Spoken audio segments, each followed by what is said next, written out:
Just when we thought we were out, basketball pulls us right back in. Locked On Bama, your daily podcast on the Alabama Crimson Tide. Part of the Locked On Podcast Network, your team every day.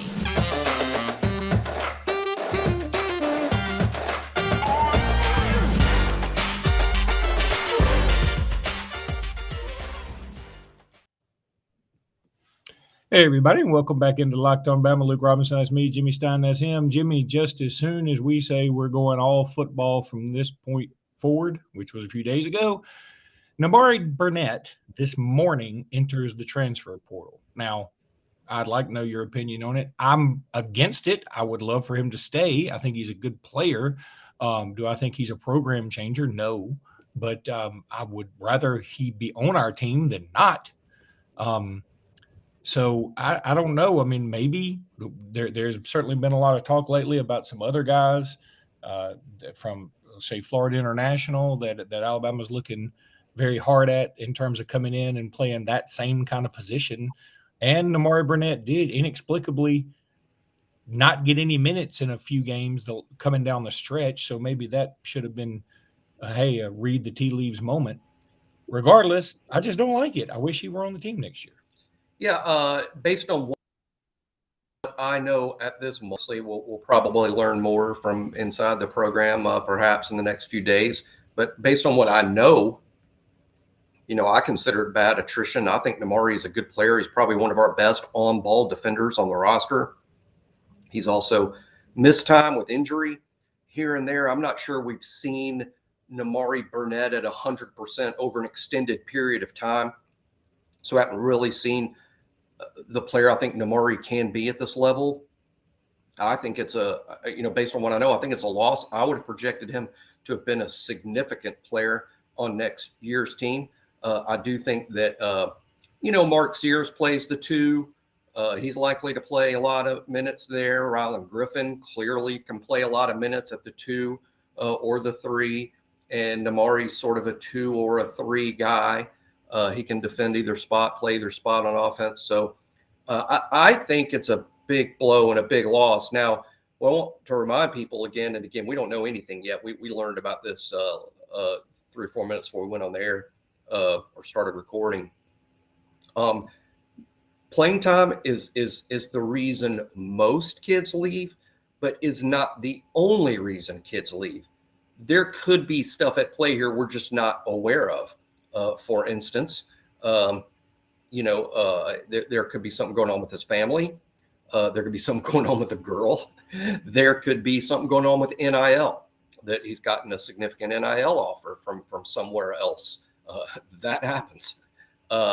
It could be there's a personal falling out with someone on the coaching staff or someone on the team. It could be that, oh my gosh, I just got the opportunity to play with my bestie of all time, the kid I grew up with. He's going to TCU, so I'm going to TCU.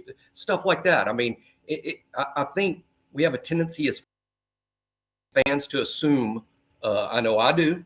I do, but it's not fair because not one size fits all. Not every kid leaves because he's upset with minutes.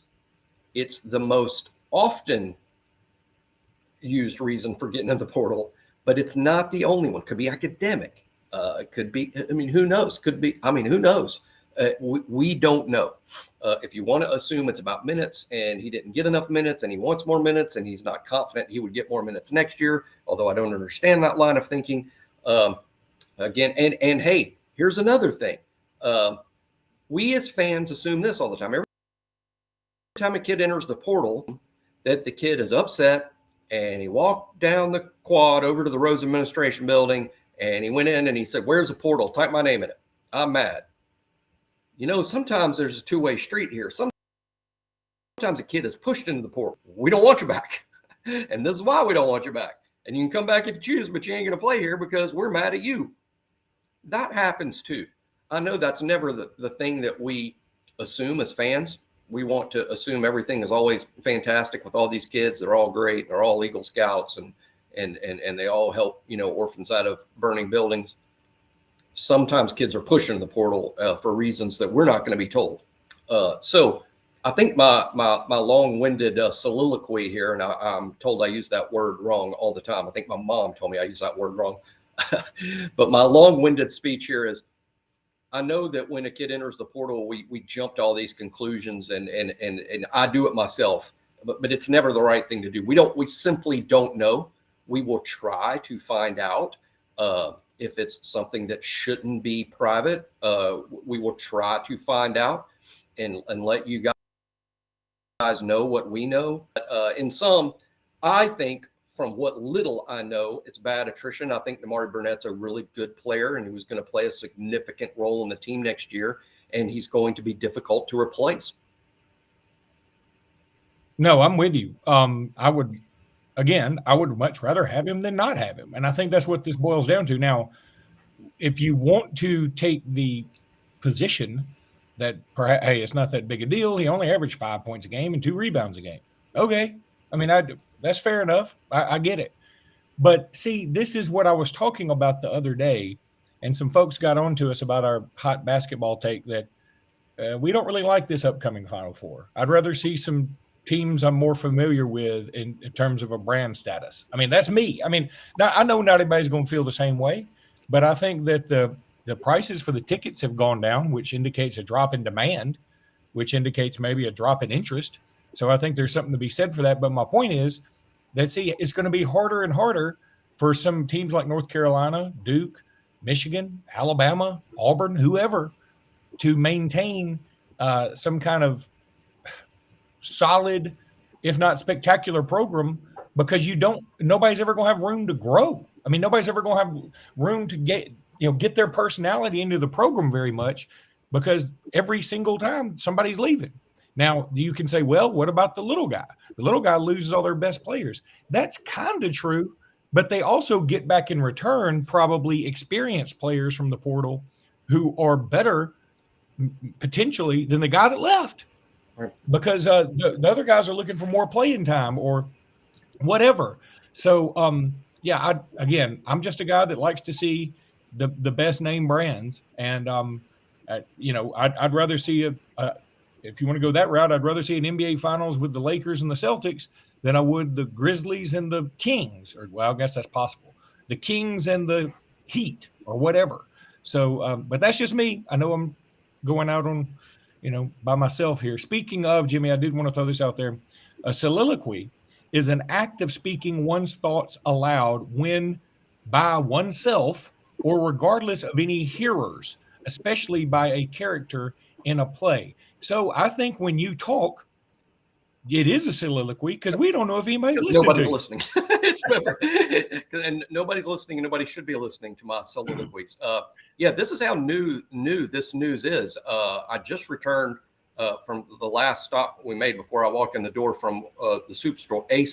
There's a few on campus. Returned from the soup store, pulled up the laptop, ready to do the show with Luke. Looked at my phone, saw I had a few texts, saw that Namari Burnett transferred, and announced to the wife, well, it's a good thing we didn't buy the NIL Namari Burnett thermos that we looked at when we were in the soup store, because we literally looked at that. And her response wasn't, oh no, is Namari in the portal? Her response was, were you seriously considering buying that? I mean, that was like, don't buy the Namari Burnett thermos. But yeah, they do have at the soup store in the Ferguson Center, they have these cool drinking vessels. They're sort of like thermoses.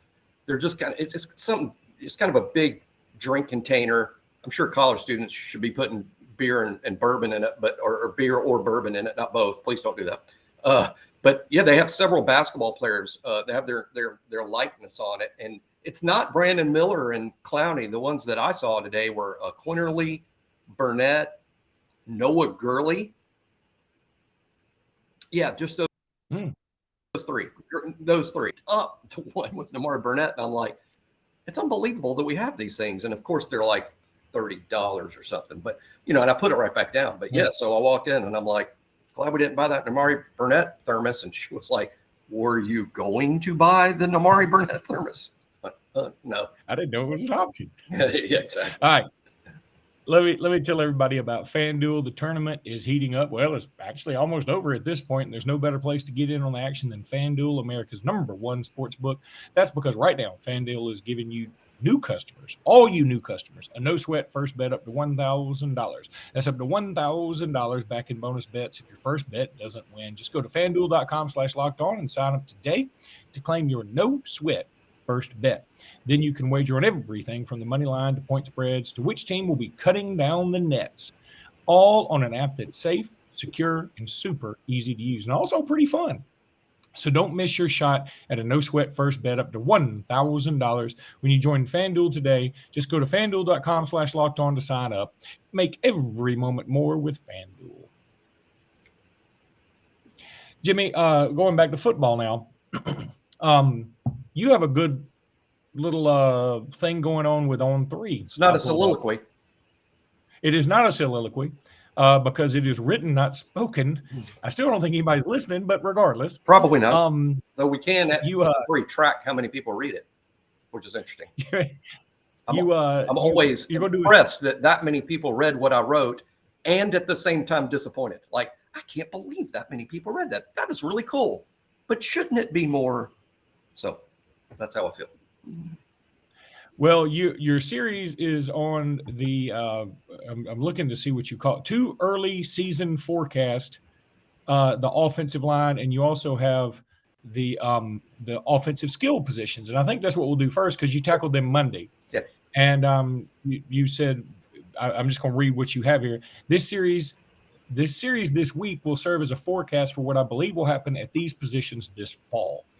You said you believe Ty Simpson will win the job. I am with you on that. I want people to understand that I don't believe you and I have any inside information necessarily. This is a gut feeling. Correct. This is what we think will happen. Not that we think Jalen Milroe is terrible. That is not what we're saying. I actually don't think it is. Yeah, I don't either. But only one player is going to win it. And it's sort of like, to me, Jalen Hurts against Tua Tagovailoa. I mean, Jalen Hurts is very good. I just thought Tua was better. That those two things can be true. So that's what I'm going with. But you give your reasoning. I think Jalen can be quarterback. I think Ty is a good quarterback, and I know people are saying, "How are you basing that on when you haven't seen him play?" Well, I do know a lot about the kid from my years at QB country. I knew a lot about Ty Simpson before most Alabama fans did because he was a real star at QB country as a very young player and knew he was going to be a thing. And I knew early on in his career, by the way, he was a big Tennessee fan and was likely to go to Tennessee. Never really dreamed at that time he would one day end up at Alabama. But no, I think Ty is a good quarterback, and it is based on what I've seen. I thought his A-Day performance was the best one I'd ever seen from an early entry true freshman. From all the early entry true freshmen we've had that have participated in spring and A-Day, I thought Ty Simpson was the best of all of them. Then when he did play in garbage time, he played pretty well and made at least one wow throw. Milroe made a few himself because he got more opportunity, but Ty made in garbage time that totally impressed me. And then from what I hear from inside the program, I think Ty was exceptional during the bowl practices, which makes sense because it should be about that time when you truly grasp the offense and finally feel comforted. And I think that's a normal progression for most gifted quarterbacks. It takes about a year or maybe a little less to really learn it. And I think Ty learned it by the bowl practices and now is comfortable. And I think he'll win the job. Again, I think Jalen can be a good quarterback. I think Ty is a good quarterback, and that's why he wins the job. Will I be surprised if it goes the other way? No. I think Jalen Milroe at some point will be a very good college quarterback, maybe at Alabama, maybe somewhere else. And, you know, this isn't the time to go super deep dive into these things because you're right. We're really just scratching the surface with spring practice right now. But I just find it interesting that you're putting this out there because, you know, we love to talk football all the time. Then you go to running back, obviously. I mean, that's the natural progression. And you basically say Jace McClellan will be Alabama's primary ball carrier. Yeah, I do. And look. I think so, don't you? I do at first. I swear, and again, total gut feeling, it could just be gas, but I feel like it's going to be one of the freshmen. I really do. I just feel like it, or Jamarian Miller. I feel like it's going to be one of those three. And it could be Justice Haynes, just because I think he's got sort of a special Mark Ingram vibe about him that I feel like it's one of those you can't put a finger on. He just wants it. Now, again, I'm basing it on high school tape. I'm basing it on what I've seen in all-star games and just what I've read about him. So maybe that's not completely fair. But again, this is the time to take your shots in the dark because we don't know. Right. So since we're doing this exercise, I'm going to say, it's not and I don't think it's a pipe dream either that I feel that way. I've seen enough of Jason McClellan to know he's good. I'm not sure he's great. Mm-hmm. And we've had great running backs. And again, I that's not a shot at Jason McClellan. He is good enough to play running back at the University of Alabama. That makes you a fantastic running back, right? Yep.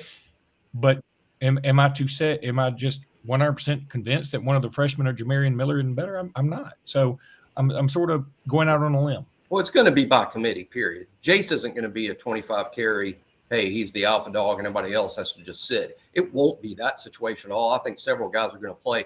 I feel similarly to how you do, Luke. I spell out in the piece that this is what I think is going to happen. And really, I'm going with logic here, is that Jace is the number one back and that Jam Miller is so impressive now that he's got a real opportunity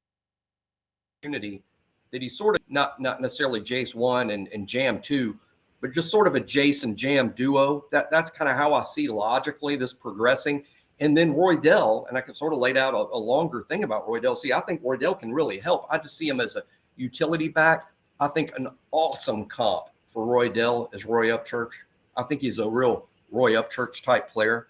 And by that, I mean a third down back, a guy that's good at the goal line, a guy that's good at picking up blitzes, a guy that's good at all the little dirty things.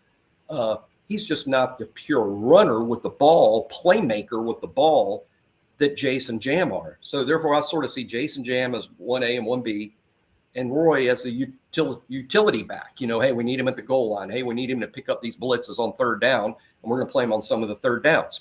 But then I note, very similarly to how Luke feels, I said, why do I get the feeling that even though I've laid out this perfect plan that I think would be fine, and it's all going to be messed up because once Justice Haynes plays, they're probably going to go, you know what? We're idiots if we take 22 off the field. And I just note that, hey, I say all that to say Justice Haynes could really upend my entire plan that I just laid out because he might be just too good to keep off the field. What you're saying is Justice Haynes could be the Florida Atlantic in your bracket, in your running back bracket. He's no nine seed. That is true. All right, let's take a break. When we come back, we'll talk about the wide receivers in this little exercise you have going on. And we're back. So wide receivers come next on your way too early depth chart talking about stuff. Obviously, you got Malik Benson in there. I mean, again, if you're going to get on to us about not having seen Ty Simpson or not having seen Justice Haynes or even Richard Young or even much of Jamarian Miller for that particular – by the way, I didn't know we were calling him Jam now. I'm down with that. I'll call him Jam Miller. He wanted to be known as Jam on all official Alabama stuff. So on the media guide in the game program, when they talk about him on TV, it's Jam Miller from here on out. I dig that. I mean, I like anybody who's got the confidence. I mean, it's sort of like call me Maestro, you know. Well, he's not really a maestro. Well, I just call me like this. Anyway, so if you're going to get on to us about going out on a limb with those guys, I think you also have to get on to us about going out on a limb with Malik Benson. I mean, we hadn't seen him play against this kind of competition. We haven't really seen him. We've seen him playing JUCO, and he's incredible. But I feel like he is like nobody is debating the fact he's probably going to be wide receiver 1. Now, then, of course, you got Jermaine Burton and Ja'Cory Brooks. They're still there, obviously. Isaiah Bond, who had some flashes last year. Kobe Prentice, who definitely had some flashes last year. He tailed off. He may have hit the freshman wall. And Kendrick Law, who I'm not sure ever really flashed, but I think people could see it. I mean, it's like they know the explosiveness is there. We just didn't get to see a lot of it. Now, he did make some good blocks, and you bring that up. and that's great. And then, of course, there's Emmanuel Henderson, who we know is an incredible athlete. The problem is I'm worried if he just doesn't have a home. Then there's Shaz Preston, who ESPN had as their top-rated wide receiver in last year's class, and he just didn't make a move last year. Which, again, nothing wrong with it. It's hard to get on the field at Alabama, much less as a freshman. So I'm not, pointing any fingers at him. I'm just telling the truth. So, yeah, you throw out all those names, but in the end, I mean, it's going to be probably a 3-receiver set of maybe Brooks, Burton, and Benson. The 3B. That's what I think. Yeah. And I'll say, yeah, I mean, those will be the quote starters, or really the way I like to put it, the wide receivers with the ones who will play the most snaps. I know that's a long way of saying things, but it's just kind of more accurately describes to me what wide receivers playing with the first team will play the most snaps. I think that's Benson, Burton, and Brooks. And I think they'll be followed by the trio of sophomores, Bond, Prentice, and Law. Now, in terms of why I'm projecting Malik Benson, because I'm not a big fan of, hey, the new guy will be the best player. I'm not a fan of that at all. I mean, I know what fans do, and I am a fan. And what we do as fans is the player we haven't seen is the best one, because we've seen all the others and we've confirmed they're not Jerry Rice.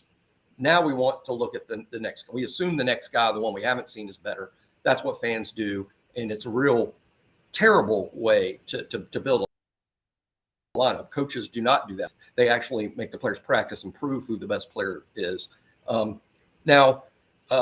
Why I'm putting Benson as wide receiver 1 and why I'm projecting him to be a starter, because this is a projection piece. It's not just because of his highlight tape. It's not just because he's highly rated. No, it's because of what I've heard with my own ears from sources inside the program in terms of what Malik Benson looked like in those bowl practices.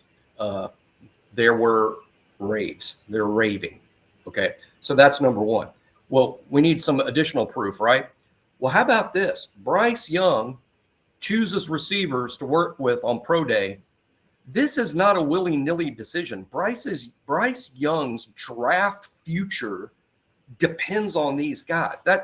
That's why he wanted to use guys he's familiar with, Gibbs at running back and Latu at tight end, and Jermaine Burton and Ja'Cory Brooks, his receivers. Know who else he used? Malik Benson. Benson wasn't on the team last year. But Bryce, who, spends a lot of time in that football building and hears everything and sees everything, Bryce is like, I'm trying to impress the NFL. I want Benson as one of my wide receivers. I want Benson working with me today. That's just, it's evidence. Is it proof? Is it guilt beyond a reasonable doubt type evidence? Maybe not. But when you combine that with what I heard about ball practices, with then what we saw in the highlight tape, and what we know is 10 400-meter track time, that's why I'm comfortable in predicting that Malik Benson will be our best wide receiver this fall. Now, he does have to prove it this spring and in fall camp, and we'll see if that happens or doesn't happen. But that's why I have Benson alongside Ja'Cory Brooks and Jermaine Burton as Alabama's primary wide receivers. I also think because Ben will rise to wide receiver 1, making Brooks and Burton more supporting guys, they'll be even better in those roles. I think them being the go-to guy or auditioning for go-to guy might have been a little much. Not a lot much, might have been a little much. To me, they're more like wide receiver 2s. I mean it as a compliment, because wide receiver 2s in the NFL, look how good those guys are. I think Brooks and Burton are both pro football players, to be honest. I just don't think they're stars at the next level. I think they're just good players. But Benson, he might be a star, Luke.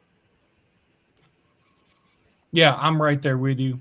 Well, I mean, I just like him a lot. I feel like if he's good enough for Bryce Young, he's good enough for me. I've said a gazillion times I think Bryce Young's the best player in Alabama history. So, all right, buddy, that's going to do it for today's podcast. I'm still out here in Phoenix, Arizona. We're trying to time up our podcasting duties. By the way, you said something like, I've been trying to tell everybody, or you heard from people in the building about Malik Benson. So you were actually listening to other soliloquies, which I think is ironic considering how this whole podcast started. Anyway, that's how I get my inside information. I follow Holman Wiggins around campus and catch him talking to himself. Is he on the heath like King Lear, just talking into the ether? He's walking down the sidewalk, and I'm like a few feet behind him, and he's mumbling to himself, and I'm back there writing it. You're down, like that. Writing it down in my. You're like that.